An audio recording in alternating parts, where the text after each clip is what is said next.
Olá, pessoas pensantes, bem-vindos, bem-vindas a mais um episódio, 13º episódio do nosso podcast, videocast, ou dê o seu nome que você quiser para esse bate-papo, para essa conversa sobre a vida, quando comi o cérebro de Sócrates. Cada vez que a gente conhece alguém novo e fala do programa, tem que explicar o nome, né? A gente está inaugurando hoje um estúdio novo, depois a gente agradece o pessoal no final. Bonito estúdio, hein, aliás. Tivemos que explicar, né, a história do nome e tal, bacana.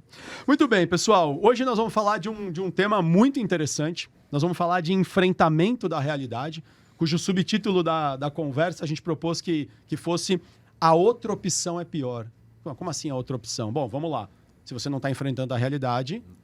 Você está delirando. Nossa, a realidade, ela existe, né? Ela é real. Ela se impõe. Tá? E se você não está enfrentando ela, está vivendo na realidade, ou você está delirando, que é um perigo, você pode descolar, né, psiquicamente, neurologicamente, emocionalmente do mundo, ou você morreu.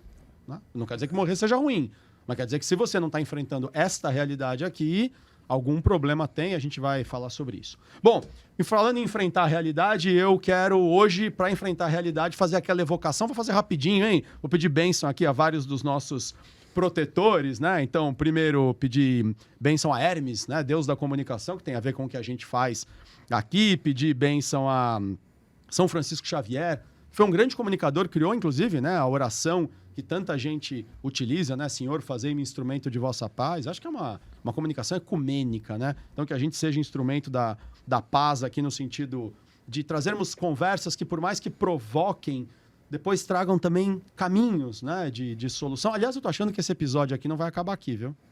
Tô achando que esse papo vai precisar de mais de um episódio, a gente já vê isso. Mas já que a gente falou de Dostoiévski vindo para cá, né, Júlio? Vou evocar Dostoiévski aqui para nos ajudar, grande escritor. Vou evocar Pelé, né, um grande jogador que quebrava a lógica da realidade do futebol.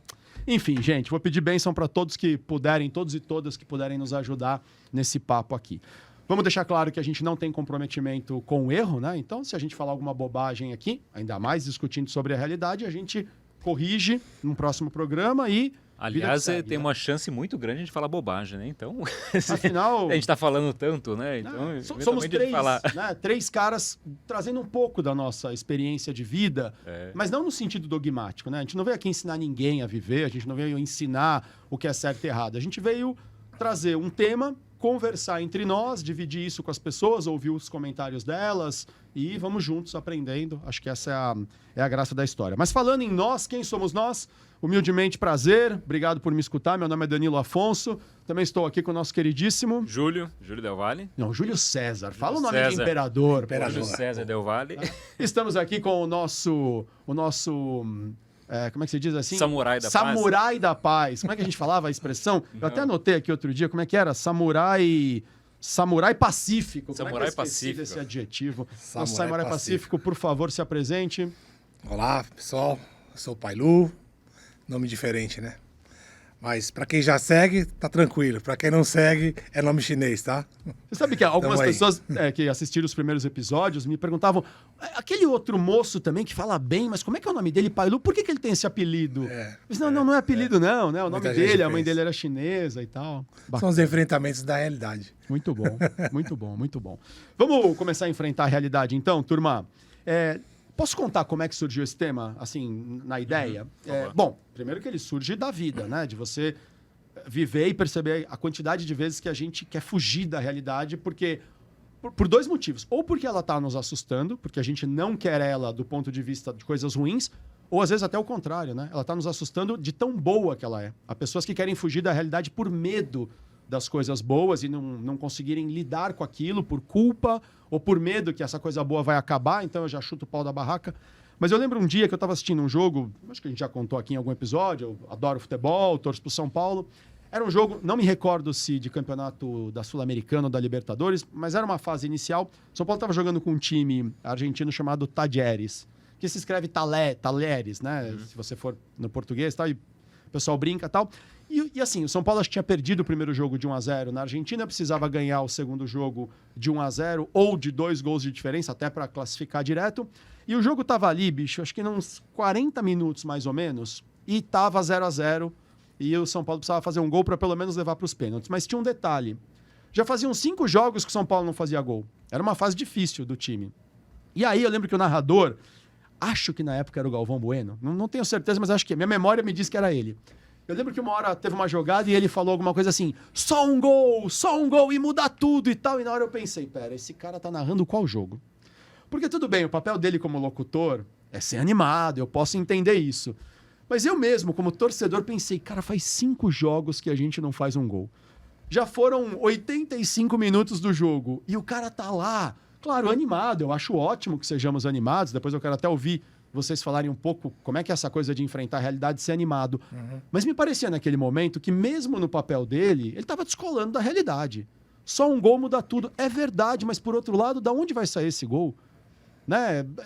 Onde está o limite, né, entre o otimismo e você, na verdade, está deixando de enfrentar a realidade? Um gol muda tudo. Mas o que, é que você está fazendo de verdade para conseguir esse gol quando você já está a 5 jogos sem conseguir marcar um gol, 85 minutos? Assim, a realidade está se impondo, está difícil, amigo. Você faz alguma coisa muito diferente ou não vai mudar a realidade. E eu pensei isso, falei, engraçado como nós, torcedores, né, apaixonados, a gente gosta de distorcer a realidade, né? Como é que vocês veem isso? Onde está o limite entre enfrentar a realidade, otimismo? Olha que interessante o que você está trazendo, Dan. A questão da realidade, né? Qual que é a sua realidade, né? Às vezes a sua realidade diante de um fato não é a mesma realidade de outra pessoa diante do mesmo fato, tá? E aí entra um segundo componente, que é o que você trouxe aí do narrador, né? Que é o caso do Galvão Bueno falando, torcendo por um gol, só um gol, né? Que vem de energia. Então, diante da mesma realidade, de 2 pessoas vendo o mesmo assunto, olha só, um colocando energia, né, vibração positiva e tal, e torcendo por aquilo, que de verdade que é o que você sonha, é o que você deseja, e você projeta para que ele possa se materializar. E o outro, às vezes, está olhando a mesma situação e fala assim, cara, não tem mais jeito, porque se já se passaram 85 minutos de um jogo, tem 5 minutos para acabar, e a probabilidade é pequena, né? Então, se você ficar com a energia negativa, o que pode acontecer? Somar não vai. Isso, né? Então, acho que na questão de enfrentar a realidade, tem muito de quanto você coloca de intenção sobre essa perspectiva que você está olhando, tá? Então, eu, por exemplo, aprendi na base da cacetada, né? Ou seja, com bastante tropeço, que o trabalho que dá para você realizar algo é o mesmo que dá se você olhar pela perspectiva negativa. Então, eu coloco a energia negativa, a intenção, pelo menos, para ao menos aumentar as chances de você ter êxito. Claro. E dá o mesmo trabalho você colocar energia negativa, tá? Porque você vai... De dizer, cara, não vou enfrentar esse negócio porque é um problema. Tem mais chance de dar errado do que de dar bom. Né? Porque a gente constrói a realidade, né? E o que você está dizendo, que você aplica nesse ponto. Cara, você imagina se tá no final do jogo lá, e o cara fala, puxa, faz 5 jogos que a gente não faz nada, não faz nenhum gol, e não vai dar mais certo. O cara não vai fazer o gol de jeito nenhum. Pois é. É exatamente o que você está falando, você não coloca energia no negócio. Então, um problema do enfrentamento da realidade é também você se ater demais ao real e deixar de imaginar aquilo que pode acontecer, né? Ou seja, você perder a esperança. Mas eu acredito que a discussão toda é porque tem coisas que aconteceram, tem coisas que vão acontecer, que tem uma chance muito grande, porque pô, se o jogo está rolando ainda, tem chance de sair gol. Né? Mas depois que acabou o jogo, não.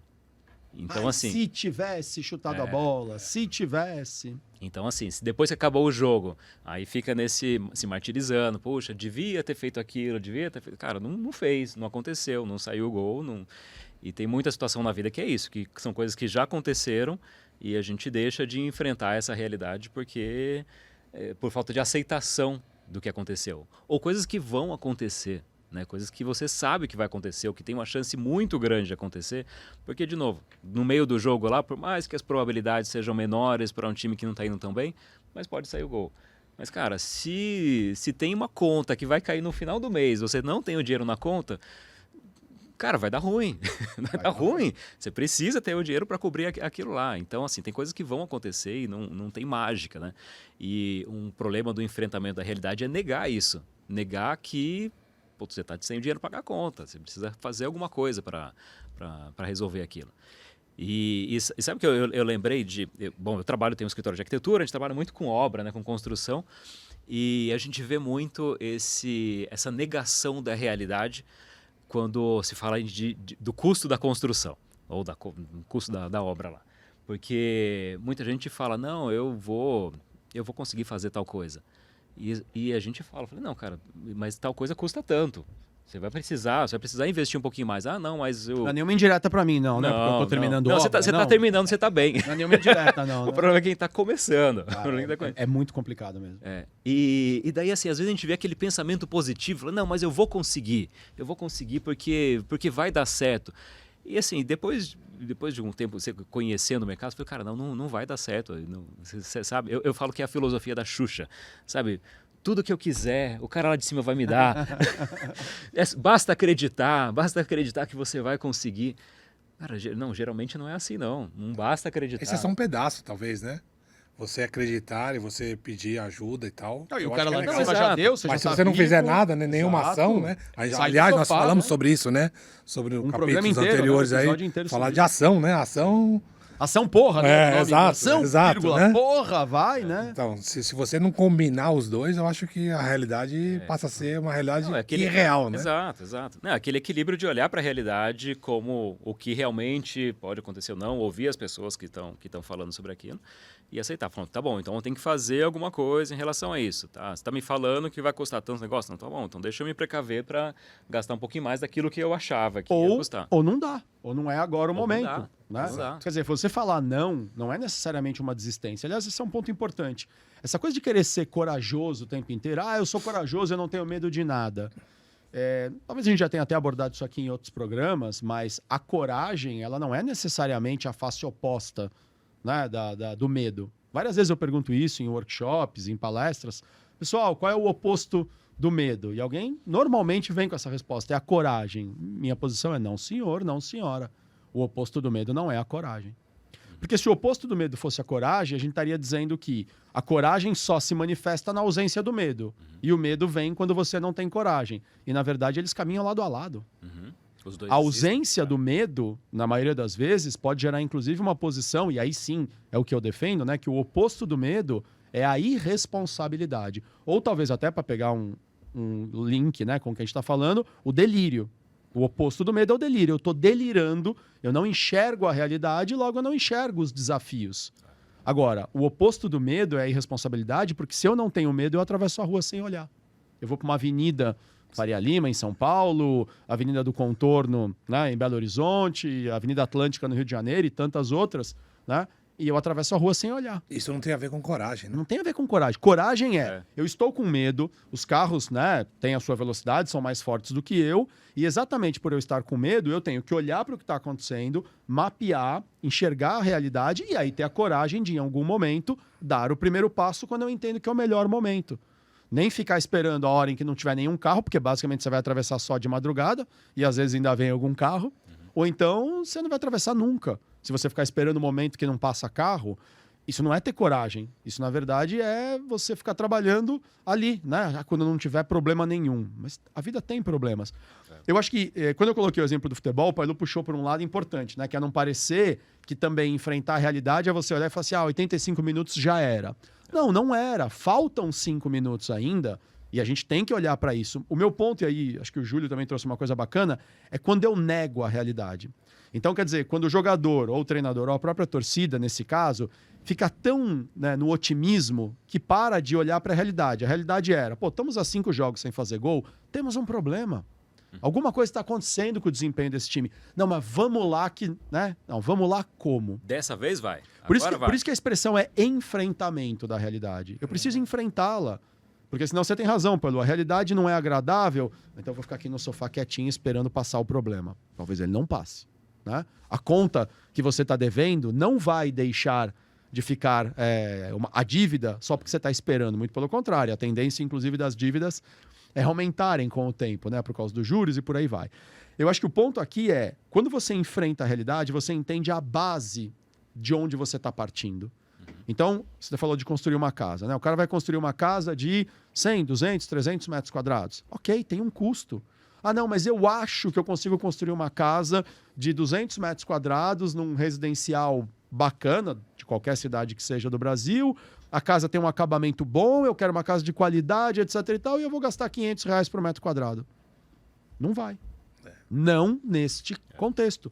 Não nesta base, não é esta a realidade que se apresenta. Agora, você quer fazer uma casa super bacana, de qualidade, num residencial bonito, num bairro bom, né, de 200 metros quadrados, você vai gastar mais de R$ 500 por metro quadrado. Quer gastar menos? Talvez você vai ter uma casa super simples, materiais de baixa qualidade, talvez numa região menos nobre, né, dentro do conceito de nobreza que cada cidade tem e tal. E aí, enxergar a realidade nesse sentido de enfrentar a base que se apresenta é necessário para que você decida o que é que eu preciso fazer face a isso. Qual é a preparação que eu tenho que ter? E eu lembrei só aqui de uma frase do Einstein que eu quero jogar para vocês, que na verdade não é dele. Eu brinco, já devo ter dito aqui em algum episódio, que se o Einstein tivesse dito tudo que dizem que ele disse, ele tinha que estar vivo até hoje para terminar de dizer, né? Outro dia eu vi um meme dele, assim, que é ele com um balãozinho assim, eu não disse metade das coisas que eles falam que eu disse. Ele tem outra poetisa lá, tem a escritora Clarice, segundo Clarice Lispector, mas eu não disse isso, né? Mas enfim, uma frase atribuída ao Einstein é: o princípio da insanidade é você fazer as coisas do mesmo jeito e esperar resultados diferentes. Essa frase não foi dita por ele, foi dita de alguma forma parecida por uma escritora norte-americana num livro publicado nos anos 80 e tal. No meu livro Arqueólogos do Futuro eu conto essa história, mas não importa. Ainda que o princípio da insanidade, do ponto de vista psicológico, não seja exatamente esse, a frase faz todo sentido. Pô, você está fazendo a mesma coisa há 5 jogos e não está fazendo gol, se você não fizer nada de diferente no próximo jogo, a tendência, esse que eu chamo de enfrentamento da realidade, é você não fazer gol. Aí nós já estamos no minuto 85, você não fez nada de diferente. Claro que ainda tem a esperança e 5 minutos. Mas se você continuar fazendo a mesma coisa que você fez nos 85 minutos anteriores, nos 5 jogos anteriores, e do qual não resultou em gol, me parece um delírio você acreditar que vai sair, né, um gol. E pode sair, mas pode tanta coisa nesse mundo. A questão, como você provocou, né, Pailu, é: e eu? O que eu estou fazendo para as coisas saírem do jeito que eu quero? Ótimo. Qual é a base que você está inserido? Né? Nesse sentido, o enfrentamento da realidade. E isso dói, né? Muito. Dói olhar para a realidade quando ela não é do jeito que a gente quer, né? Esses dias, você estava falando, eu lembrei do meu filho, ele gosta muito de Lego, e aí ele estava pesquisando o Lego, aí ele pesquisa no celular assim. Aliás, as crianças, elas não digitam, elas mandam áudio. Mandam áudio assim, colocam só no microfone, que preguiça de digitar ali, né? Porque tem um sistema de inteligência que captura, né, o áudio melhor. Aí eu vi ele pesquisando lá, Lego barato, Lego da Marvel barato. Eu via lá, ele não achava algumas coisas, ele não achava nada. Aí eu virei para ele e falei: Samuel, Lego não é barato. Você não vai achar um Lego barato. Você pode achar alguma promoção que está um pouquinho mais barato, mas não é, ele custa isso. Ele vai custar esse valor que assim, não existe mágica, né? Sabe aquela história de não existe almoço de graça, né? E outra coisa que eu lembrei é quando a pessoa ela recebe uma notícia de você vai morrer em tantos meses, tantos dias, né? Uma doença, terminal. Uma doença que não seja terminal, mas uma doença. Primeiro estágio de reação, o que é? Geralmente é negação. Né? Geralmente é a negação. Então, assim, é tendência nossa justamente olhar para a realidade e falar: não é comigo, dela, né? Não é comigo. Né? Não enfrentamento não dela. Enfrenta, E aí, gente, você estava falando do Lego, e eu vou conectar com uma coisa que o Pailu falou, vou devolver a bola para você, Pailu. Quando você fala assim: beleza, essa história do jogo aí é a sua percepção, mas do narrador, por exemplo, que precisa animar a sua audiência, é outra percepção. O torcedor talvez mais fanático que você, ou que, né, não quer olhar para esse histórico todo, ele talvez ainda esteja na coisa do vai sair o gol e tal. Depende do ponto de vista de cada um. Essa história do Lego é interessante, né? Porque quando você fala assim: olha, o Lego é caro, depende da percepção de cada um. Se você estiver falando de uma família que talvez tenha menos poder aquisitivo que você, o Lego não é caro. Ele é carérrimo, né? Carérrimo, tá certo? Está errado, é caríssimo. Não lembro exatamente. Vocês entenderam, né, gente? Desculpa aqui se eu esqueci, faltei nessa aula de português. Ele é muito caro, né? Por outro lado, se você está falando de uma família que tem um poder econômico muito maior do que o seu, talvez o Lego nem seja tão caro. E, ao mesmo tempo, você pode estar falando de uma família que tem um poder aquisitivo menor do que o seu, mas cujo chefe dessa família é apaixonadíssimo por Lego, e ele vai dizer: até que não é tão caro, porque a paixão distorce a nossa percepção. E isso é muito importante, né? Como domar as paixões no momento em que você precisa enfrentar a realidade. A primeira coisa é tomando consciência que as paixões nos sequestram, sim, do ponto de vista da leitura da realidade. Esse é um ponto bem sensível, né? Porque Se você falar de marcas, falando do universo do luxo, por exemplo, tudo que navega dentro do luxo, em tese, é supérfluo, né? Não é item essencial. Ou Não. a proposta dele dentro das outras opções, ele não é... Ele é mais caro do que do que Não, se ele propõe é a ser. supérfluo. Tipo, Não. precisa Navegar, comer. navegar no luxo, né? Luxo na sua essência. Ele não é essencial, tá? Mas se você quiser assim, todo mundo precisa comer, mas uma comida mega Exato. luxuosa, ela Exatamente. foi além. Aí você tem razão ao mesmo tempo também. Por Não 40 precisa reais comer você a almoça, comida mega não precisa luxuosa. pagar Vamos chegar lá. 400. O que acontece? A questão, a gente falou isso em outro episódio também. A questão do valor daquele item de luxo, que dá dentro do segmento de luxo, ele, para uma audiência, ele pode ser um preço muito caro ou muito distante de se realizar, de materializar. E na outra ponta, a pessoa pode ter até o poder aquisitivo, mas se ele racionalizar, né, ele vai perceber que não faz sentido. Então o que acontece? Você estava trazendo esse ponto da paixão, né? O cara se sabota para justificar algo supérfluo que ele está adquirindo, que não é a realidade, certo? Para dizer, olha, eu comprei e está justificado para mim, porque é paixão. Ou está justificado para mim porque eu quero ser exclusivo. Aí eu tive uma semana difícil, eu mereço. Eu mereço. Quantas vezes a gente Né? ouve isso, É o né? tal da indulgência, né? É. Então eu vou me presentear, e não importa o preço. Então, pode sim. Tá saindo de uma realidade? Pode. Mas tudo depende, né? Porque nós estamos falando de racionalização versus emoção, tá? Se são coisas que às vezes elas não trabalham em linha, não trabalham harmonizadas. Então, quando o ser humano é engraçado, né? Porque ele se sabota quando é favorável para ele mesmo. Então ele fala assim, cara, é caro, é verdade, racionalizando é muito caro, mas eu mereço. Então, por merecer, tá tudo certo. E aí você foge dessa realidade, que seria uma realidade de, não, isso aqui não é essencial, vou deixar para segundo plano. Entende? Entendo. E aí, de novo, a história da negação, né? Eu nego a racionalidade disso em prol da minha vontade, que está muito ligada à coisa mais impulsiva, mais emocional, mais visceral. E esse é o perigo. Quando eu nego a realidade, o problema é que a decisão tomada a partir daquilo ela é uma decisão fantasiosa. Sim. De novo, tem algum problema para o universo que a pessoa faça a vontade dela? Sim, não, né? Depende do quão mal para os outros essa minha decisão pode fazer. Mas se eu estou fazendo uma coisa para mim, por mais egoísta que seja, vai mudar o mundo ao meu redor? Talvez não. Mas o problema é quando isso vai se perpetuando num comportamento constantemente recompensador. Então eu tive uma semana difícil, meu chefe pegou no meu pé, meu cônjuge, minha esposa, meu marido, tá numa semana difícil, meus filhos, né? Eu mereço tomar uma a mais, eu mereço comprar uma coisa aqui cara inclusive para minha realidade, para as minhas condições, mas para me recompensar, e aí vira um comportamento viciado ficar se recompensando o tempo inteiro. Não é muito difícil a gente chegar à conclusão que boa parte, por exemplo, das pessoas que estão de alguma forma vinculadas repetidamente ao uso de uma droga, a um comportamento absolutamente repetitivo, como, por exemplo, buscar pornografia o tempo inteiro. E eu nem estou aqui discutindo, vocês sabem que como psicoterapeuta eu nem tenho pudor, né, com essas questões, mas a gente pode discutir sim o efeito que isso gera em termos de prisão emocional. Uma coisa é o indivíduo gostar de pornografia, se distrai um pouco, etc e tal, isso pode o excitar, se está combinado também com a pessoa que ele tem uma vida em comum, que ambos vão ver, tá tudo bem. O duro é quando o indivíduo não consegue mais ter, por exemplo, um estímulo emocional e erótico se ele não tiver contato com a pornografia. Aí é um problema. Porque aí o elemento externo está sequestrando ele. E muitas vezes isso começa nessas pequenas desculpinhas que a gente se dá na vida. Ah, eu mereço, a semana foi difícil, o chefe foi complicado, a política é difícil, a economia está difícil, choveu muito, então eu mereço. Tá, peraí, merece baseado em qual enfrentamento da realidade? Ah, eu tenho realmente uma grana guardada, eu não tenho nenhuma dívida, né? Não tenho que comprar nada para os meus filhos do ponto de vista escolar, para quem tem filho, etc e tal, não tem nenhuma goteira na minha casa, eu realmente tenho esse dinheiro sobrando. Acho que esse é um contexto, né? É uma base.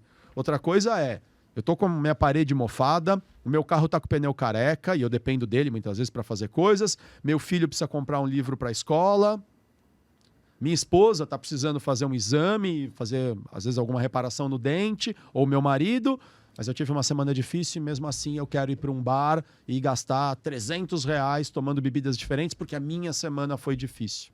Olha o perigo. Eu começo a arrumar desculpas para justificar a minha incapacidade de enfrentar a realidade. Então volta, pera, qual é a realidade? Qual é a base? Cuidado com a negação. A partir da base você faz o que você quiser. Aí a escolha é sempre sua. Mas qual é a base real que se apresenta? Eu tô cansado, a semana foi difícil, mas eu tô com umas dívidas. Se eu gastar esse dinheiro como é que você falou ali? Fazendo uma indulgência, né? Me recompensando, eu vou deixar de fazer coisas importantes. Esta é a realidade. Agora tome a sua decisão. De novo, a gente volta na história do equilíbrio, né? Porque, de novo, se você está enfrentando uma realidade difícil naquela semana, e aí, de novo, a gente não tá aqui para julgar se a semana da pessoa foi realmente muito pesada ou não, né? Então ela como contrabalanço, ela fala assim, eu quero fazer uma indulgência, eu quero fugir dessa realidade e quero compensar, seja no álcool, na pornografia, como você mencionou, ou qualquer outra coisa. Tá tudo bem. Só você vai escolher por você, né? Porém, quando você entra numa recorrência desse tipo de fuga da realidade que você está fazendo, aí eu acho que você entra num outro parâmetro de repetições, certo? Esse parâmetro de repetições, ele nos traz uma palavra chamada concessão fatal. Concessão fatal? Quando você entra na concessão... forte, né? Quando você entra na concessão fatal, você está num loop repetitivo na qual você vai ter dificuldade de sair dele. Claro. Você descola da realidade. A concessão fatal é o quê? Quando você se permite, por exemplo, vou fugir da realidade bebendo. Então eu bebo, fico meio torpe. Alterado, claro. Fico torpe, eu fujo da realidade e naquele momento que eu estou bebendo, eu estou torpe, grande, né? tá tudo bem para mim, né? Então, os problemas ficam desse tamanhozinho, exato, né? eu não tenho problemas naquele momento, Sim. certo? Mas depois o efeito alcoólico passa e você volta para a realidade que nunca deixou de existir, tá? E aí o que você faz? Puta, voltei para a realidade e não suporto ela. Vou voltar pro álcool de novo para ficar torpe. E faz disso um loop. Isso é uma concessão fatal. Concessão fatal, te perguntar o nome mesmo. Concessão fatal. Interessante essa expressão, confesso que nunca tinha ouvido. Concessão fatal. E aí, cara, de verdade você está enfrentando uma outra realidade de um problema que vai trazer muita sequela. Vai. Né? Seja ela qual for. Tudo que é em excesso, não importa o que, tá? Tudo que é em excesso faz mal. O excesso de água, a gente precisa de água, né? 2/3 do nosso corpo é provido de água, certo? Necessita de água. Só que se eu tomar um balde ou uma lata de tinta de 18 litros de água de uma única vez, eu morro afogado. Veneno. Você quer uma outra coisa interessante? Várias vezes eu falo que a gente pode ficar, muitas vezes, um mês, não ficamos nós três aqui, graças a Deus, mas infelizmente muita gente fica, às vezes, um mês sem beber água, terremoto, né? A pessoa fica presa ali. Dá para ficar quase 10 dias, depende do organismo de cada um, sem comer. E você pode ficar pro resto da vida sem comprar, né, um brinquedo novo, uma camiseta nova e tal. Agora, experimenta ficar 20 minutos sem respirar. Não dá, né? Não dá. Por outro lado, experimenta... Puxa o ar bem forte várias vezes. Você vai hiperventilar. O que vai acontecer? Você começa a sentir tontura. Você começa realmente a ter dificuldade até de equilíbrio, porque você hiperoxigena, né, todo o seu sistema e até o oxigênio, né, até o ar, nesse caso, em excesso, também faz mal. Então, assim, você trouxe uma coisa super importante. Eu ouvi essa frase do meu pai, especialmente quando eu, criança, e depois também, acho que adulto, exagerei em algumas coisas, mas lembro do meu pai falar isso pra mim. Não, olha, tudo que é demais faz mal. Mas quando você gosta de uma coisa, você é criança, e não tem nem o córtex pré-frontal, que é essa região cerebral, o nome que recebe, né? Essa região aqui atrás da testa, que supostamente foi a última região a se desenvolver no aparelho, né, cerebral, na massa mesmo. E é a região que a gente percebe, através de uma série de estudos, que pondera, que calcula, que analisa, que critica, ou seja, que faz ali o balanço da realidade, né? O balance, o equilíbrio da realidade. Ó, isso é bom, não é? É a parte que traz mais racionalidade para o ser humano. Só que esta região, acho que eu já citei esse livro aqui, tem um livro muito legal chamado Brainstorming, do Daniel, acho que é o Siegel, sobre o nome dele, que ele mostra que esta região só acaba de se formar no nosso organismo mais ou menos aos 21 a 23 anos, mais ou menos, né? Claro que vai variar de novo um pouquinho de organismo para organismo. Isso quer dizer, portanto, que adolescentes e crianças mais ainda realmente têm dificuldade de tomar decisões mais ponderadas, racionais e enfrentando a realidade, porque além da questão hormonal durante a adolescência, né? Tem uma questão de hormônios que mudam o corpo da mulher e vão mudar o corpo do homem para chegar no processo reprodutivo, mas que mexem também com tudo que está circulando no cérebro. Você tem uma ausência de equipamento completo. Você está pedindo para aquele garoto ou para aquela garota de 15, 16 anos, pelo amor de Deus, pensa um pouco. Ele pensa. Mas é como se ele estivesse andando com um carro que não tem o freio completo, que o pneu tá murcho ou tá careca. E às vezes a gente tá... Isso explica muita besteira que eu Não, fiz exato. juventude, E então, todos nós. né? E os nossos filhos, porque aí as crianças têm a questão da mudança do corpo, né? A criança cresce muito rápido entre os... Bom, praticamente desde o nascimento até os 15 anos, todo ano o corpo muda. Cara, uma hora você olha pra tua mão não tá mais aqui, ela tá ali. Eu vejo pelos meus filhos agora, estão com 12, 13, tem horas que eu mesmo olho e falo, eita, como é que ele cresceu tanto? Agora, todos nós, né? Uma hora a gente olha e fala, peraí, tá aparecendo pelo no corpo, no rosto. Essa transformação mexe com as pessoas, mexeu com todos nós. Você imagina, então, além dessa transformação bioquímica, física e social, né? Você também ser exigido a tomar uma decisão com um equipamento que você não tem ele completo.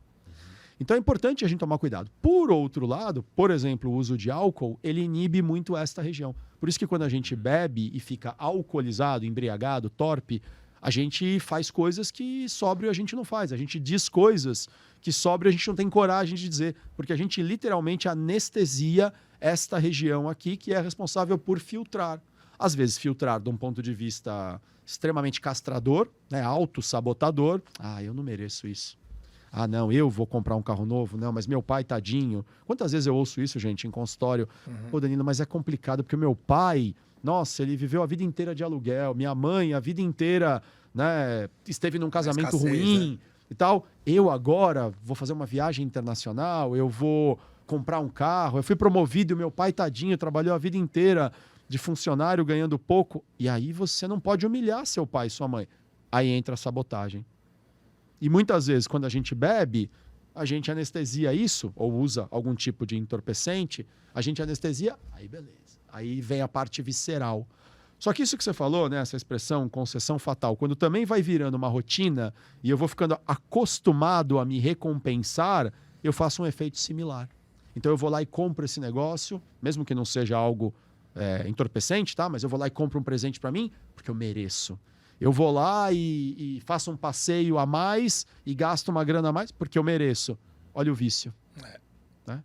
E aí eu não enfrento mais a realidade. Tudo que é em excesso não é bom. Claramente faz mal. E, obrigado, viu, pai? Desculpa que na época eu falei pro senhor que o senhor estava errado, mas é verdade. Aí eu me vejo falando... Mas eu não tinha o meu córtex frontal muito córtex desenvolvido, né? Desenvolvido, desculpa aí, viu? E vou ter que desculpar meus filhos, né? Porque tem horas que eu também falo, como é que de novo ele tá fazendo isso? Você sabe que eu lembrei de falando de excesso, né? Eu lembrei de um episódio que passou na minha vida que eu queria dividir com vocês. Alguns bons anos atrás, eu sou praticante de Aikido, né? Todo mundo aqui sabe. Os ouvintes que não sabem, há mais de 2 décadas eu pratico Aikido e é uma arte marcial maravilhosa que não trabalha só a marcialidade, trabalha o equilíbrio, uma filosofia e uma parte espiritual incrível. E aí, a gente estava afiliado nessa época a um Shihan, que é um master professor, né? É tipo um mestre da academia? É um mestre de todos, que ficava baseado em Ventura, nos Estados Unidos, que é uma cidade próxima a Los Angeles, tá?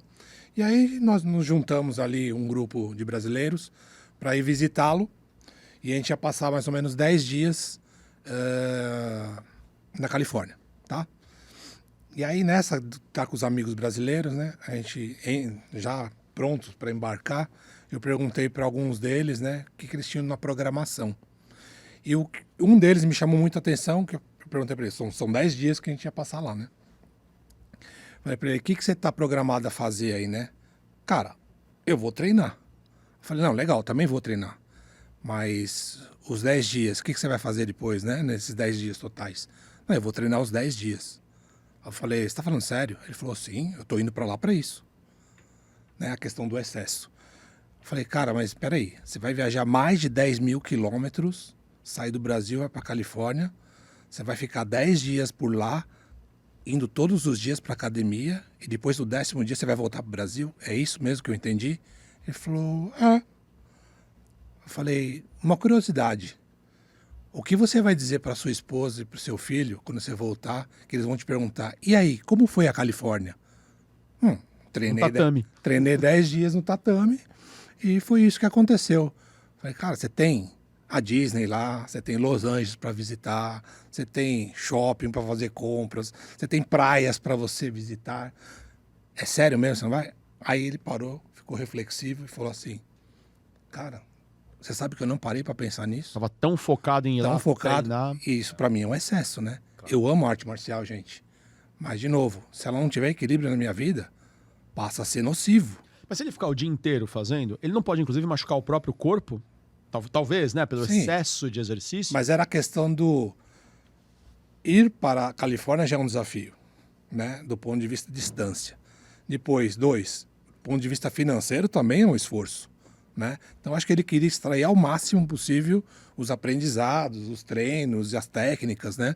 Mas, cara, tem um outro contexto, né? Acho que tudo na vida tem que ter um balanço. De novo, a realidade é maior do que só o tatame, né? Do que Total, só o total. estúdio. Não sei como é que vocês chamam, academia? É academia. Academia. É. É O, maior, o dojo, né? Dojo.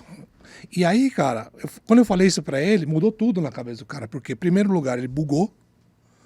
Depois ele falou, cara, mas você tá certo. Meu Deus, eu preciso comprar um presente pro meu filho, eu preciso ver algumas outras coisas aqui. Aí que ele começou a se preocupar em alugar um carro, fazer um planejamento de viagem, de roteiro, perguntou se podia estar junto comigo, sabe assim? Legal. Eu pensei, puxa vida, como é que pode uma pessoa colocar tanta energia só numa coisa e viver só aquilo, como se nada ao seu entorno existisse mais? Isso pra mim é um excesso. Muito excesso. Claro. É uma fuga de uma realidade, cara. Porque a realidade de você ter a oportunidade de estar na Califórnia, por exemplo, pô, olha o todo. Tudo com equilíbrio vai fluir muito melhor e você vai ter uma experiência mais completa, né? Sem dúvida.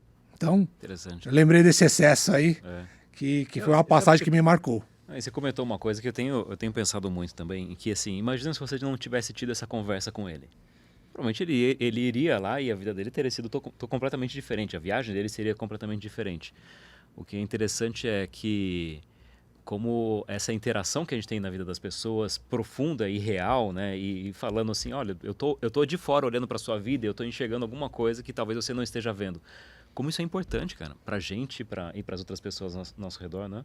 Que a realidade é só mais do que a minha percepção, né? Eu quero fazer uma brincadeira, não sei se a gente vai conseguir mostrar aqui. Você podia ter...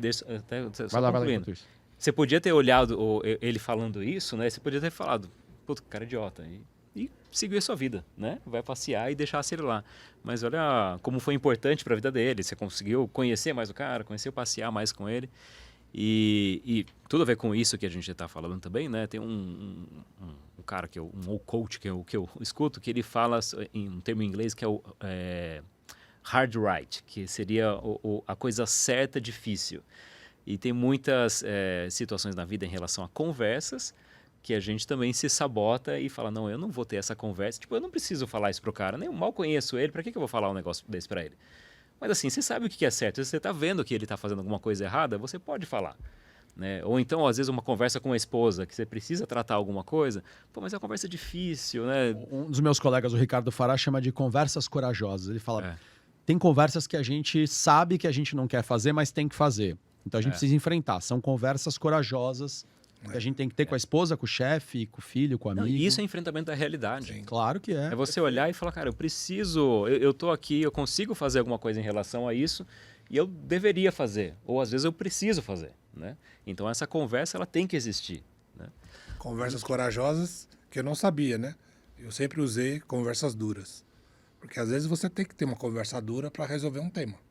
E às vezes é um tema que passa uma, passa duas, você fala assim, cara, ou eu tenho essa conversa dura para resolver. Resolver significa ou cessar ou modificar, né? Mas não dá para deixar isso recorrente. E eu estou expandindo até um pouquinho mais, que não necessariamente precisam ser só as conversas duras. Mas tem conversas que, semelhante exatamente esse caso que você colocou. Falou, poxa, eu estou vendo um negócio aqui, que olhando de fora, eu estou vendo uma realidade que você não está vendo. Então, assim, eu posso colaborar nessa situação. Então eu quero contar Não a foi história. dura, mas foi importante. Aconteceu ontem, né? Faleceu o irmão, um dos irmãos da minha sogra. Ele morava em Minas, no interior de Minas. Minha sogra mora aqui com a gente. Nós moramos aqui no interior de São Paulo e tal. E aí é um irmão querido e minha esposa, né, foi logo de manhãzinha que a gente soube a notícia, precisou ir lá dar a notícia para minha sogra e tal. Bom, vamos comigo, vamos tal. Eu falei, e aí? Não, deixa que eu falo. Como é que eu falo? Bom, dei ali minhas opiniões, mas chegou a hora dela falar.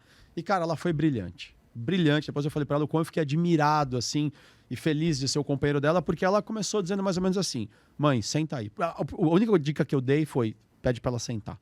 Tá? Porque a gente não sabe, a pessoa pode só fazer, puxa, que pena, pode se sentir mal e estar sentado é bom. Adversas, uma questão prática, né? Senta. Né? Bom, e aí, sentou, tá, ela já percebeu que era alguma coisa, porque se surpreendeu que a gente chegou lá tão cedo e tal. Senta aí, eu preciso te contar uma notícia ruim. Foi a primeira coisa que minha esposa falou. Ai, meu Deus, o que foi dessa vez? E aí minha esposa basicamente disse assim, mãe, a senhora sabe que a vida é feita de ciclo, as coisas têm começo, meio, fim, a senhora já perdeu outras pessoas na vida, mas a senhora também tem a sua fé, ela sabe qual é a fé da minha sogra e disse, a senhora tem a sua fé e a sua fé diz que as coisas continuam, que a vida segue num outro plano, certo? E aí minha sogra já entendeu que alguém tinha falecido. E ela disse, então, por isso a senhora também, quando falecer, no seu dia, quando chegar, vai encontrar sua mãe, seu pai, o seu irmão XYZ, tal, e vai encontrar também o tio tal, que faleceu, né? E ela, ele faleceu, tal. E a reação dela foi boa, e aí mérito, claro, da minha sogra, que soube receber a notícia triste com brandura.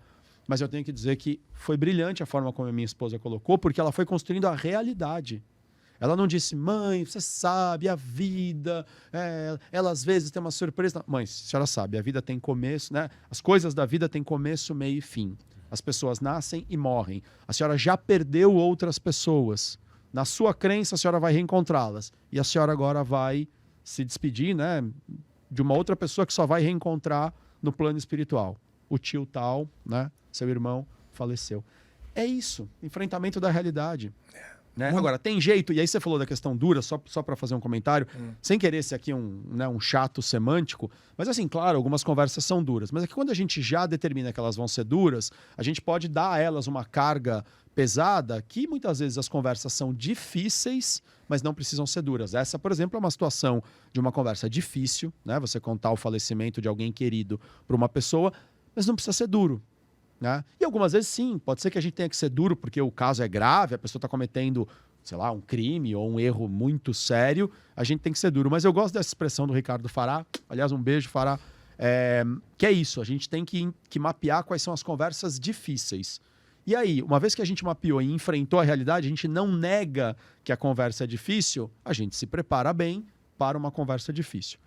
Mas a realidade, ela existe na nossa cabeça e existe no mundo externo. E a nossa cabeça é o primeiro lugar para a gente filtrar. A brincadeira que eu queria fazer, não sei se vai funcionar, vocês, senhores que estão deste lado aí da mesa, né? Vamos dizer aqui, lado direito de quem nos assiste, que número vocês estão vendo aqui nessa folha? Você quer uma resposta racional? Não, objetiva, assim. Resposta de consultor. Não, resposta objetiva. Resposta de consultor é assim, depende. Não, resposta objetiva. Que número vocês estão vendo? Do lado de cá é 9. Número Do 9. seu lado é 6. E eu claramente estou vendo o número 6. Não sei se vai dar para pegar aqui, vai talvez dar um pouquinho de reflexo. Dá para enxergar aí, produção? Muito obrigado, viu?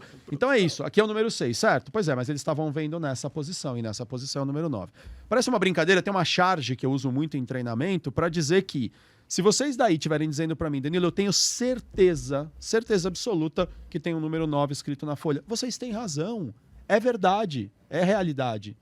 Ao mesmo tempo, se eu falar para vocês, eu tenho convicção, certeza absoluta e é realidade que tem um número 6, eu também tô certo. Aí eu quero pegar um ponto que o Júlio falou. O quanto o enfrentamento da realidade também é um enfrentamento de que não, nós não nos bastamos. Eu sou apenas uma peça do quebra-cabeça.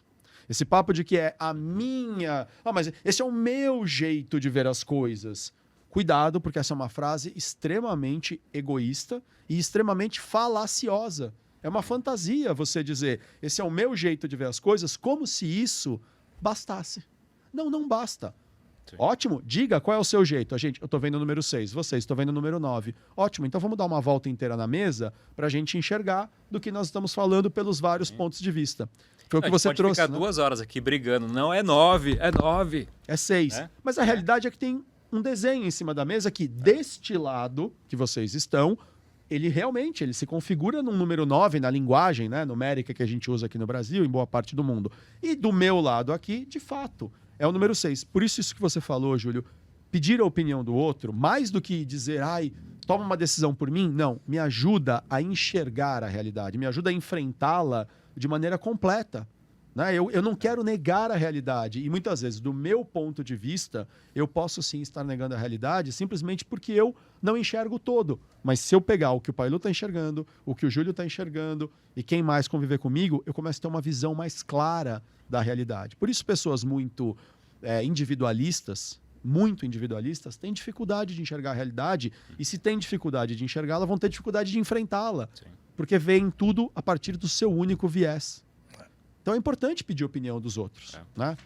Danilo, muito bem. Só para a gente amarrar o final aqui e eu falar uma frase que eu pensei agora, e sabe que a gente tira aquelas pílulas, né, para o Instagram, assim, aquela frase bonita? Então fala aí, ó. Deixa eu só me acertar aqui para fazer uma frase bem bonita, que o fato é, a realidade ela é sempre mais fácil, por mais difícil que ela seja. Ficou bonito? Ficou bonito. Oh, ficou bonito, ficou verdadeiro. Não, mas é verdade, exatamente isso. Sabe por que ela é mais fácil, cara? Porque você não perde tempo delirando e pensando e se, na hora que você olha, caramba, perdi 10 minutos delirando. Pois é, 10 minutos que você podia estar fazendo... Aliás, a gente podia até emendar esse assunto num próximo episódio, hein? Poxa, às vezes eu quero ficar ali, não sei o que...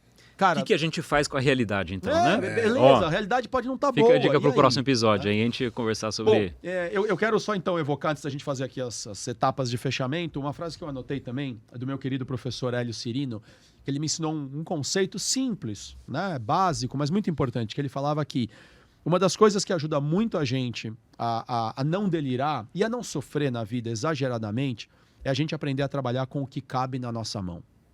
E vamos lá, na nossa mão não cabe tudo. Quando alguém começa assim, não, porque eu vou ajudar o Pailu, eu vou ajudar o Júlio, eu vou ajudar meu primo, eu vou ajudar não sei quem. Não vai. Você só consegue estar em um lugar por vez. Você tem 24 horas por dia, como todo mundo, e ainda vai precisar dormir. Então, cuidado. Na sua mão cabe menos do que tudo, certamente. Mas aí, Pailu, você tem razão. Lá no comecinho do papo, quando você disse, pô, cara, mas né, tudo bem. Né, você tá achando ali que 85 minutos... já se passaram, não saiu o gol, mas ainda tem 5 minutos, ainda tem coisa para você fazer. Portanto, na nossa mão cabe menos do que tudo, mas cabe mais do que nada. Sim. Eu não tenho o que fazer. Tem sim. Alguma coisa tem. Mas não vai fazer diferença. Depende. Você começou a fazer? Porque senão fica essa coisa do, mas se eu fizer não vai fazer a menor diferença. O meu voto. Quantas vezes a gente ouve isso em época de eleição, né? Eu não vou lá votar porque o meu voto não vai fazer a menor diferença. Claro que vai. É um voto. E é a soma de todos. Né? Então, assim, cuidado para não ficar numa passividade, porque o enfrentamento da realidade também é saber que se não cabe tudo na nossa mão, cabe mais do que nada. Alguma coisa a gente sempre pode fazer e acho que isso a gente tem que tomar muita atenção. Muito bem, senhores. Dá para ficar um tempão falando disso. Vamos deixar algumas coisas para um próximo episódio, mas só para a gente amarrar aqui. Aliás assim, né? Você está falando de próximo episódio, né? Quando você consegue identificar a sua realidade, né? Acho que cabe aí a gente discutir num próximo, o que a gente vai fazer com ela, né? Vai resolver, às vezes ela não é boa mesmo. Vai resolver ou vai reclamar? Bom, vamos falar disso. Sim, acho que isso pode dar uma nessa. boa discussão, né? Vamos nessa. Bom, falando em discussão, a nossa etapa que começa a fechar, né? A gente inicia o fim, é quando a gente fala sobre como temperar o cérebro de Sócrates, né? Então, alguma coisa extra, meio que você já até começou, né, quando você trouxe essa frase. Como é que era a frase mesmo, Julião? A realidade ela é sempre mais fácil, por mais difícil que ela seja. Por mais difícil que ela seja. Muito By bom. Júlio. Não, by Júlio. By Júlio. Boa. Algum tempero a mais, Pailu? Sim, a realidade aqui, quando você identifica ela, né, voltando no seu ponto lá dos 85 minutos de 2 tempos, né, de 45, que são 90 no total, você olhar do prisma racional 5 minutos é quase nada perto dos 90, certo? Um pouco mais de 10%, né? Não, um pouco mais de 5%, desculpa. O ponto é o seguinte, se você entendeu a realidade e tem que tomar uma ação, mesmo que essa ação não seja possível ser feita, solucionado está então. Mas tira da frente. Vou pegar esse gigante pro próximo. Não fica remoendo sobre, ou não fica voltando à história daquilo que não tem solução, solucionado daquilo está. que já aconteceu. Entendeu? Primeiro identifica a realidade e depois vem com a solução. E se não tem solução, solucionado está. Ponto. Boa, boa. Algum outro tempero da sua parte, Julião? Acho que é isso. Vou temperar o cérebro de Sócrates aqui com um conceito que é mais ou menos o seguinte. Toda vez que a gente vai começar um projeto novo, qualquer coisa nova, pode ser um novo trabalho, uma nova construção de uma casa e coisa simples. Eu vou no shopping comprar uma coisa. No início, você sempre tem 50% de chance de êxito, 50% de chance de fracasso. Antes de começar qualquer movimento, essa é a realidade que se impõe. Você não sabe o que vai acontecer, mas existe, portanto, metade de possibilidade de êxito, metade de fracasso. Pois bem, onde é que está o perigo disso? Pessoas muito controladoras, que gostam muito de trabalhar baseado em certeza, o que já é um problema, né, no enfrentamento da realidade, a vida é caos, então quem quer certeza já está distorcendo a realidade. Mas pessoas que gostam de trabalhar muito na certeza, muitas vezes optam por fazer uma coisa muito perigosa, que é, diante da impossibilidade de ter 100% de certeza do êxito, eu vou buscar a certeza onde ela realmente pode se apresentar. E onde ela pode se apresentar? 100% de certeza do fracasso. Então o que eu faço? Eu nem vou no shopping. Eu não sei se eu vou encontrar, quer saber? Eu não vou no shopping. Porque a necessidade de certeza é tão grande que eu prefiro, entre aspas, né? Preferir aqui a certeza do fracasso do que a possibilidade do êxito. E aí cuidado, porque isso é perigoso, é neurótico, pode fazer sua vida parar de andar. Então quem gosta muito de ter certeza precisa aprender a lidar com o caos. E o caos significa, você vai empreender um novo projeto, a realidade é que você tem 50% de chance de dar certo, 50% de chance de dar errado. Agora, se você prefere ter certeza e por isso você vai chutar o pau da barraca, fazer tudo dar errado só para dizer, eu já sabia que não ia dar certo, cuidado, foi você que causou esse problema. Agora, você pode dizer, eu prefiro 50% de chance de dar certo. Agora, cada um vai ter que fazer a sua escolha. Eu acho que enfrentar a realidade é enfrentar que nós não temos certezas na vida também. São os dois extremos, né? Aquilo que a gente está, sem querer, a gente está pregando. É sempre o equilíbrio que é o ideal, né? A palavra nos persegue. O que você está falando é, eu não estou enfrentando a realidade porque eu acho que eu não vou ter êxito, então eu prefiro nem tentar enfrentar a realidade. É isso. O que é um delírio. O que é um delírio. E o outro extremo seria o quê? Você não tem chance de êxito, ou tem uma chance muito pequena, mas ainda assim está tentando fazer alguma coisa sem saber que vai... tendo a certeza que não vai conseguir, né? Ou com uma chance muito pequena. Então, assim, o equilíbrio. Até porque existe uma frase bem famosa americana, né? Que a única certeza que eles têm é death and taxes. Que é a morte, uma certeza, e as taxas. E as taxas, os impostos. Que é uma coisa que tem que pagar. O resto é tudo uma possibilidade. Tudo uma possibilidade. Bom, falando em possibilidades e aprendizado, nossa última etapa, que é a etapa DPF, né? Daqui para frente, o que você vai fazer com isso, Júlio? Alguma coisa que você tira daqui, que você leva para a tua vida desse papo?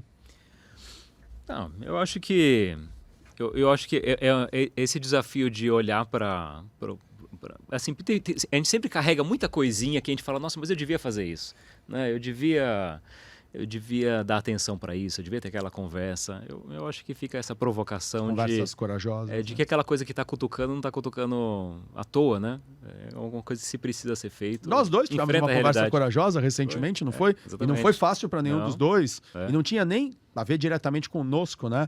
Acho que é isso. Mas era conversa necessária. Necessária, verdade. Mas, Lu, alguma coisa DPF para você daqui para frente? Sem dúvida. A questão do que a gente está discutindo hoje da realidade, né, de identificar a realidade, tem coisas que não estão no nosso controle, elas aparecem, é uma realidade. Identificar já é um fato positivo, né? Pelo menos identificar a realidade. Mas o mais legal de tudo isso, sabe o que é? É o que você vai fazer com ela daqui para frente. Você trouxe mesmo, né? O que nós vamos fazer daqui para frente? Uma vez que eu identifiquei a minha realidade, é a minha decisão de fazer a minha vida mais fácil ou mais difícil a partir dela. E é uma decisão exclusiva minha. Boa. Então, entenda que por mais difícil você possa estar passando por uma realidade, você tem opção. E se você decidir por colocar energia, por fazer um plano de ação, por sair desse suposto buraco, que é uma realidade, por exemplo, é um caminho. Como você pode também simplesmente cruzar os braços, esperar afundar mais e entrar em mais problemas de realidade. Então, a decisão é sempre sua no fim do dia. E sempre vai ser uma escolha, né? Como você colocou, até quando o cara fala, não, eu não vou fazer nada. É uma escolha. Fazer nada ou ficar, né, simplesmente na inércia, também é uma escolha. Até quando eu escolho não sair da cama, eu escolhi, né, de certa forma. Bom, da minha parte eu vou ficar com a questão da concessão fatal. Gostei dessa expressão, acho que ela é impositiva, mas ela traz um esclarecimento que presta atenção. Você escolhe, você é indivíduo, mas aqui você está fazendo uma concessão fatal. É isso que você quer? Ou você é capaz de enfrentar as consequências disso? Não. Então muda. Ah, eu não me importo. Ok, mas a consequência virá você se importando ou não. Gostei da expressão concessão fatal. Muito bom, então a gente meio que vai emendar na semana que vem com um tema parecido para a gente complementar um pouco da desafio. provocação A gente do já Pai Lu. reconheceu a realidade, agora vamos... Já, vamos... muito bem. Bom, falando em realidade, Verdade. hoje a gente está estreando, né? Como eu já falei, um estúdio novo aqui. Muito obrigado ao pessoal da MG7 Filmes, que nos recebeu aqui tão bem. Agradecer a todo mundo que nos ajuda, trilha sonora, design, etc. Muito obrigado a todas as entidades, sejam elas fantasiosas ou não, ou reais, que nos ajudaram, mas bom papo, gostei muito.